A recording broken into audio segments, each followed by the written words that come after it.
So the only option to put a bag was on the ground. Clearly the restaurant owner does not know the bag world, because if he did, he'd have those little hook things, or there would be a spare chair next to like every person so they could put their bag on it.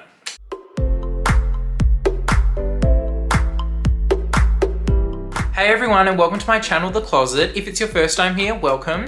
And if you'd like to follow me outside of YouTube, hop onto Instagram and follow my account, The Closet by Connor. And if you're returning, welcome back to my channel. Thanks so much everyone for all the comments I got on my last video, and I'll link it up above, and it's my favorite and least favorite bags from the design houses. Look, I was a bit scared talking about the Chanel Coco handle because a lot of people love that bag. And I was very scared. I thought you guys would come for me and cancel me, but I got no anthrax in the mail, so that's all you can ask for. But in this video, I'm going to be talking about my 6 preferred, or like not preferred, 6 items that I think you should start your luxury collection with, because I feel like they're staple pieces and they are something that I wish I had known about when I was starting my luxury collection, so stay tuned. So for number 1, I've chosen a bag. I think starting your luxury collection off with a bag is probably one of the smartest things you can do. But when you pick a bag, I think there's a few things that you should consider. So if you've never bought luxury items before, it can all look very exciting, and obviously whenever you're starting something, there's always trending items at the time.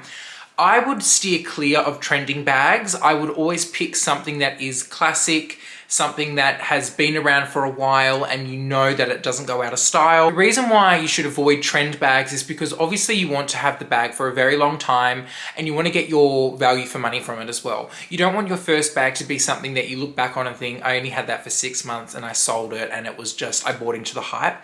So the best thing to do is have a look on YouTube, have a look at what some other people are saying, hop on the Purse forum, hop on Google and find out what makes bags practical. At the moment, we're in this mini bag trend where, you know, so many different fashion houses have a mini bag, and some of them, like for example with Hermes, they're in high demand, and with Chanel, they're in high demand. But I don't think that mini bag trend is going to be something that's going to, you know, stand the test of time.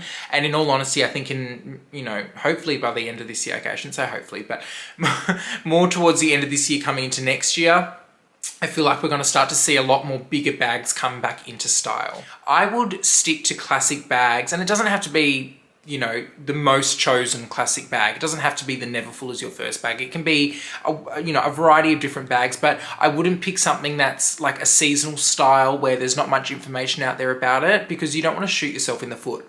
And you don't want to look back and think, oh, my first luxury bag was something that I bought out on a whim and I didn't do enough research, or, you know, whatever the case may be. Things like the Neverfull obviously are so popular and so widely used is because they're a great bag. They suit a specific need, they're good quality, and they last for a very long time. That's why they're so popular. But have a look at the fashion houses brands and see what their kind of go-to bag is, whether it's the Jumbo, whether it's an Hermes Evelyn, whatever it may be. I would definitely stick to something that's classic and been around for a while. Number 2 on the list would be a statement accessory piece. Now this can be a few different types of things. The item I chose as my luxury staple accessory was a Burberry scarf. At the time I was living in Melbourne, and for those of you who live in Melbourne, you have winter for 10 months of the year. I wanted a gorgeous cashmere scarf, and I was obviously looking at the traditional Burberry color in cashmere, but I was on Farfetch one day and I happened to come across this beautiful cashmere cornflower blue Burberry scarf. This was on sale for $290 and I was like, I'm getting 12. No, I only got one. But I was amazed because normally Burberry cashmere scarves don't go on sale, and if they do, they're only $100 or $200 below the retail, which is I think at the moment 740 Australian dollars. So to get this for under $300, a cashmere scarf was the best. If you know me, I am a blue lover. I love anything blue, and it was like a match made in heaven.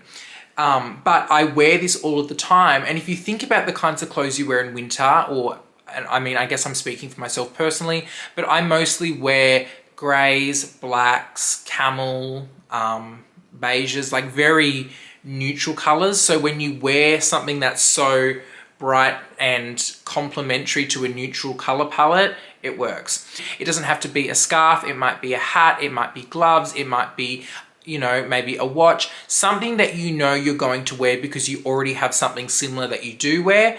I would pick something like that. Number 3 on my list is a designer wallet or SLG. If you were somebody who does not use a traditional wallet, you're more of a cards only kind of person, I would go down the SLG route. I personally only use a Louis Vuitton key clay or like a pocket organizer as my main wallet because I only carry cards.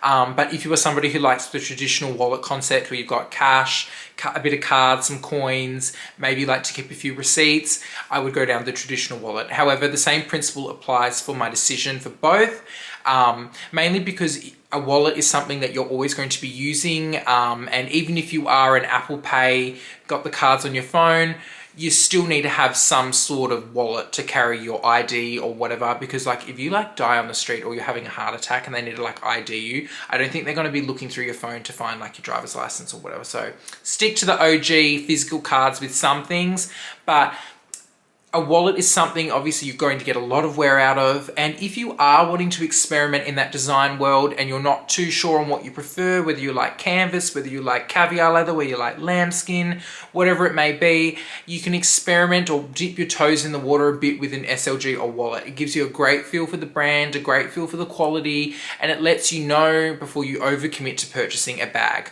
So if you wanted to try out if, you know, Chanel lambskin works for you, for example, I would get a Chanel lambskin case or a card holder from Chanel, and then it gives you that good feel to see how rough you are or not rough you are with your items, how it feels in your bag, whatever it may be. Before you're committing big dollars to a bag, stick to a wallet or SLG first. Next on my list is a bag alternative, whether it be a pouch, a clutch, something that you can just put a few essentials in, because I'm somebody who doesn't always like taking a bag out places if it's not 100% necessary. So for example, last week I went out for dinner with some friends and the restaurant was one of these, I never know what it was. It was like you were sitting next to people, like you were on one big, long, the Last Supper themed table and there was nowhere to put your bag. So the only option to put a bag was on the ground.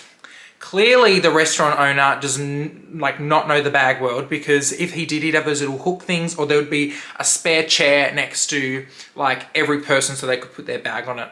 Am I right? But anyways, so I preempted that something like that could happen. So I chose to bring a clutch. Now this is a pouch from a Louis Vuitton Neverfull that I purchased. It was brand new from someone who had purchased a Neverfull, but obviously I didn't buy the Neverfull. And this is like my go-to going out, not sure what the bag situation sitting vibe is. So I put my keys, phone, wallet, lip balm, whatever in this because it's quite large, but not too chunky chunker. And yeah, honestly, it's really great. And I was not worried at this dinner. I just popped it on the table, didn't take up too much room, and it wasn't too overkill. But you know, I know that a clutch, pouch, whatever you want to call it, is something that suits a certain type of need in my day-to-day, night-to-day activities. So I'm glad that I've got this. However, if you're somebody who doesn't use clutches or pouches, you know it's not going to work for you. Obviously, this doesn't have to be included in like your staple collection, but I know a majority of us do like, you know, the odd little clutch. So definitely get something hard wearing. I've got my eye on a Chanel O case in the medium size in caviar, preferably in like the chevron pattern, but I've just never come across one. You know, that's the whole kind of reasoning behind that. But, you know, let me know what you kind of have a way around the bag, no chair, table, ground situation, because honestly, it scares me. Next on the list is designer sunglasses, and I am a strong believer in designer sunglasses finishing off the look, especially in Australia because it's so bright and I'm always in sunglasses even when it's like overcast, but designer sunglasses go a long way. I would pick for your first kind of designer sunglasses a staple neutral black design, something that's not contemporary, so avoid, you know, the Chanel Cruise collection, the big thingy-mabobs, whatever they're called. I'll put a photo in of what I'm talking about.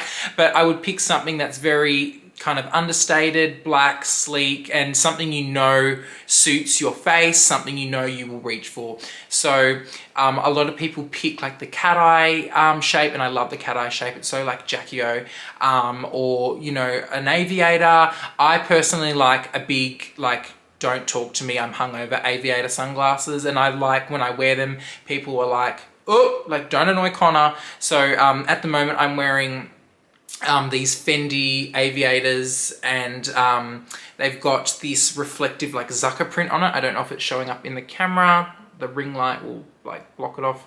You can kind of see it, but like these are like my go-to, like, the paparazzi's following me. No, I'm kidding. But they're like my go-to because they're black. They match most of the things that I'm wearing. They're not like a super flashy contemporary design, and they suit my frame. Well, at least I think so, but I think they suit my frame. So that is something that I would pick. I don't know if you can get Louis Vuitton sunglasses anywhere but Louis Vuitton, but like these Fendi ones, Dior sunglasses, Chanel sunglasses, you can pick them up on places like Vision Direct or Shade Station for a really good price. I got these from, where was it? Yeah, Vision Direct. I got these from Vision Direct, and the retail for these from Fendi is like $780, and I got these for $480, so nearly half price, so definitely would hit up that. And last on my list is a good old piece of costume jewelry or leather jewelry. And I know a lot of people are not for costume jewelry because they're like, you're paying all this money and it's not like real gold or whatever, but it goes a long way. And if you pick the right piece, I'm sure you'll get a lot of wear out of it. For example, the Hermes Click H bracelet. I have this in like a darky, well, not a dark blue, but like a between light and medium blue color in the Palladium hardware. And I get so much wear out of this because you can wear it all the time. It doesn't matter if you're going out for dinner, going out for lunch, whatever, you can just pop it on. It's easy to put on, it's comfortable, and it's something that I get a lot of wear out of. It's a big statement piece. People see it and they're like, oh, that's pretty. And it kind of ties in with what you're wearing. So you can be wearing kind of like casual clothes and this kind of just spruces it up a bit. I love the Louis Vuitton, I don't know what it's called. I'll put a photo of it up there, but the V bracelet, and I love that. Actually, I like that whole V collection with the necklace. I know Amelia from Amelia Rose's Closet wears it, and I love, every time I see it, I'm like, whoa, I want that. But the V collection, they have these beautiful leather bracelets. Some are in the black epi leather with the V, and then it's got like the two-tone silver and gold V. Some are in the monogram, and I love that. It's so edgy, but you get that Louis Vuitton vibe from it. So that is something that I would recommend too. So guys, thank you so much for watching my video. This is not like the all or be all list. You can definitely take some inspirations from some of the things I said in this video, and it's to kind of open up you know, your mind on different types of things, that whether you're starting your collection, whether you've already got a small collection and you're looking to expand, not knowing what direction to go in. Hopefully this is giving you some pointers, some insights into things, and hopefully it can help you out. So if there's any other things that you think I've missed, if there's things that you think are a great starter piece, pop them down in the comments below, and I'd love to hear from you. Thanks so much guys, and I'll see you next time.